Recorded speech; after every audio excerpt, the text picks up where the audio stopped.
Today's theme is practical work number 13, isoprocess graphs. What isoprocess do you know?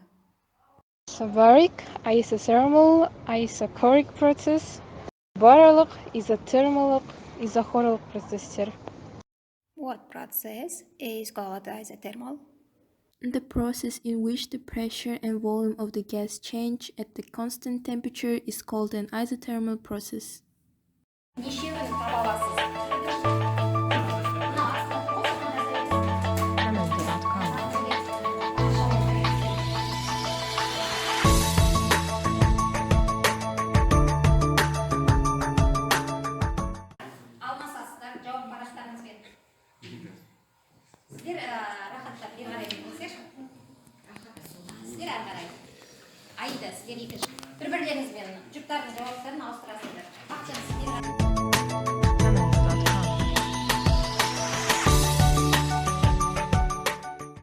Which process is equivalent to the first graph?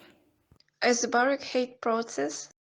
Yes, your answer is correct, Arjan. Lemon.com.